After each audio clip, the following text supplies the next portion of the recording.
Oke teman-teman semuanya, jumpa lagi dengan saya di channel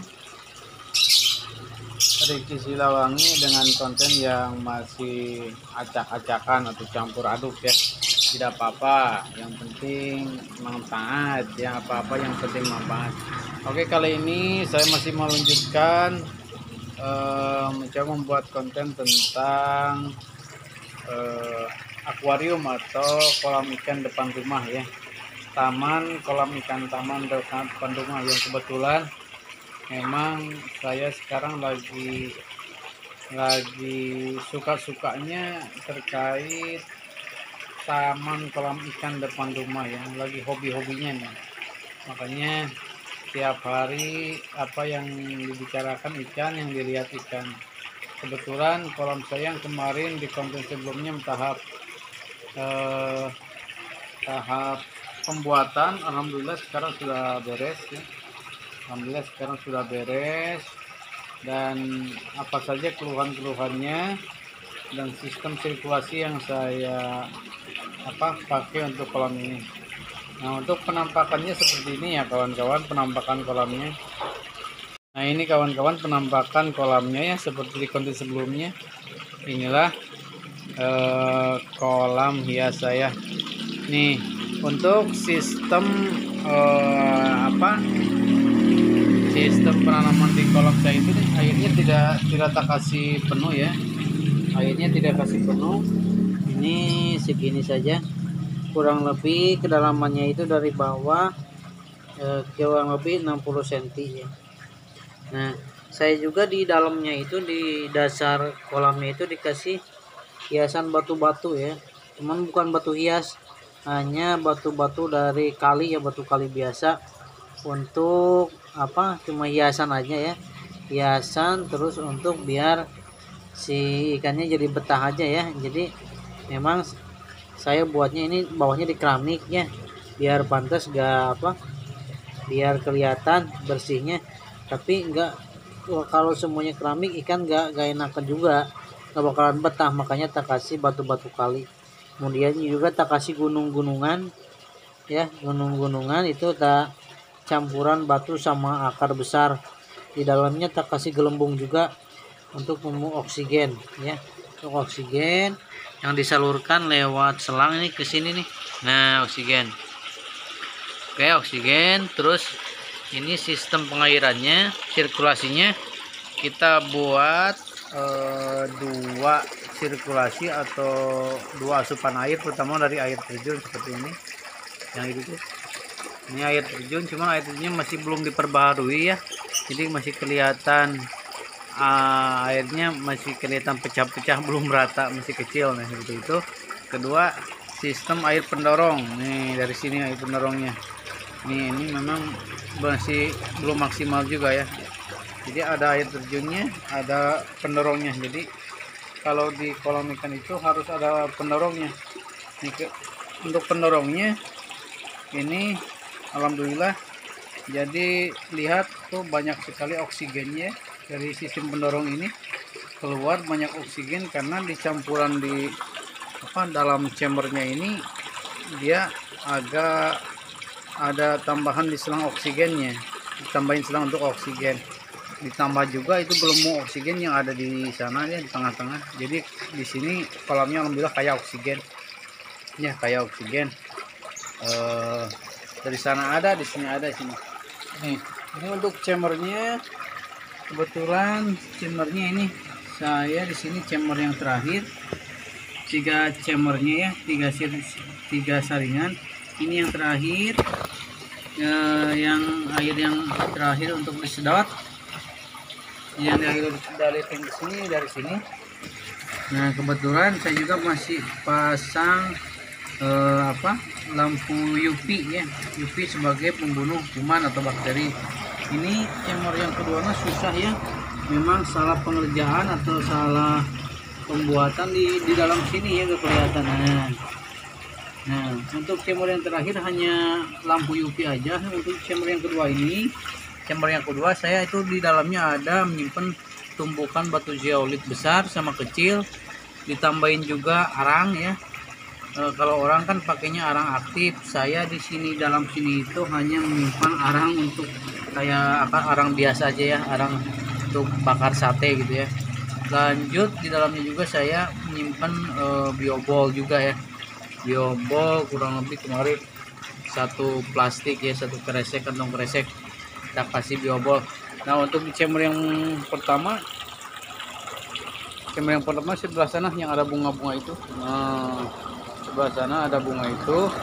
Di sana chamber pertama itu kita kasih batu-batu kerikil atau batu sprit ya, yang udah dipecah karena bisa menjernihkan air dan menyaring kotoran di air.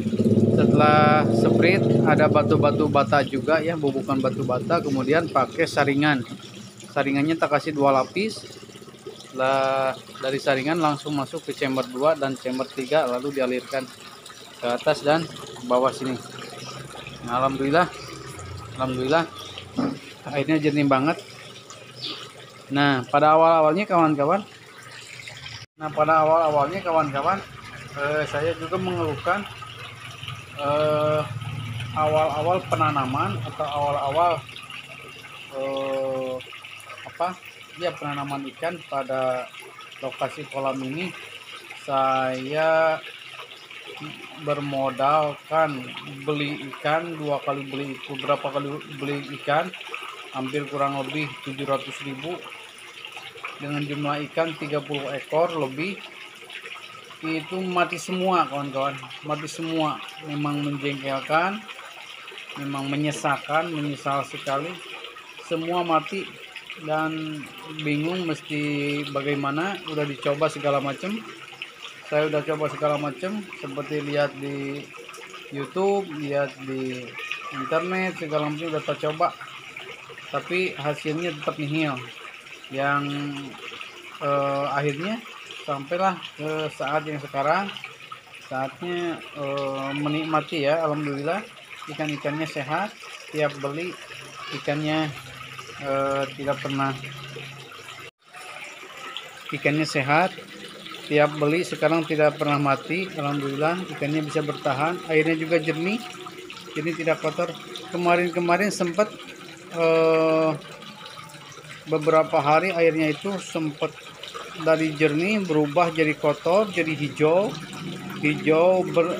mengandung lumut seperti itu, kotor hijau dan semu hijau kuning ke kuningan ya, pokoknya jorok, jadi kotor lah airnya. Nah alhamdulillah sekarang udah jernih. Memang untuk setiap kolam ikan, pengalaman tiap orang itu memang berbeda-beda, cocokannya itu berbeda-beda. Yang pertama, saya di sini pakai air dari PDAM, yang tentu saja air PDAM itu pasti mengandung kaporit ya kawan-kawan, mengandung kaporit dan bisa menyebabkan kematian para ikan. Nah PDAM, tapi caranya untuk menghilangkan PDAM cukup untuk membiarkan si air didiamkan aja di dalam kolam selama kurang lebih 1 sampai 2 hari, maka dia akan menguap ke atas. Apalagi posisi kolamnya ada di luar ruangan seperti ini, maka dia akan menguap ke atas. Kemudian tambahkan juga chamber aerator oksigen, maka dengan sendirinya si kandungan kaporitnya akan hilang. Bisa juga pakai garam ikan, taburkan aja 2-3 kilo per ton air ya kalau nggak salah. Ada garam ikan jualan, taburkan aja di tengah-tengahnya kolamnya itu, pasti si kandungan kaporitnya tidak ada. Nah si garam ini selain untuk menghilangkan kaporit, juga untuk membunuh kuman-kuman penyakit seperti parasit, bakteri dan sebagainya, juga untuk menjernihkan air ya. Si garam saya udah coba semuanya ya, udah dari garam ditaburin, udah beberapa kilo garam ya saya taburin, udah 2 kali pemberian. Kemudian pakai aerator juga nih, tapi tetap aja tidak, masih belum berubah-ubah ya. Jadi tentu saja ikannya sempat kuat ya, sempat kuat setelah dikasih garam. Kemudian juga airnya juga sempat bersih, pakai aerator, pakai garam, kemudian tadi pakai saringan-saringan, batu-batu dan zeolit juga. Tapi pada akhirnya airnya jadi kotor lagi dan ikan-ikan pada nuntut mati, sehari satu pada mati. Dan cara yang ketiga, aerator yang tadinya 2 tak dikurangi jadi cukup 1 karena takutnya kelebihan oksigen di dalam bisa cepat menumbuhkan ganggang hijau atau lumut, jadinya airnya berhijau kalau kebanyakan oksigen. Nah, makanya dikurangi aeratornya, cukup 1 selang aja, yang keduanya diputus. Kemudian tambahkan lagi garam, tambahkan juga PK ya, PK cukup 1 gram ya, dikira-kira 1 gram, dicampur air 1 liter, kemudian ditanamkan atau dibuang di tengah-tengah sungai si air PK-nya itu ya. Jadi biar dia membunuh kuman penyakit semuanya putar lagi ke sirkulasi, jadi si air PK-nya sama air garamnya itu bisa membunuh kuman penyakit. Dan tentu saja selain itu saya tambahkan juga tadi sinar UV di chamber yang ketiga juga untuk membunuh kuman. Makanya si kuman dan ganggang itu akhirnya pada mati, tidak hidup. Nah, ganggang yang sisa-sisa bisa dimakan sama ikannya, kemudian airnya jadi jernih kembali. Dan biasanya kalau banyak kuman penyakit dari amoniak sisa makanan kotoran laut ikan ini akan menumbuhkan bakteri-bakteri yang menumbuhkan berkolaborasi dengan si ganggang tadi, apalagi oksigennya tinggi, makanya bakal jadi hijau dan terus. Ini alhamdulillah saya guys, setelah 3 hari jadi jernih kembali, tadinya hijau banget. Nah, seperti itu perjalanan proses sistem pengairan atau sistem sirkulasi filtrasi di kolam saya ini ya.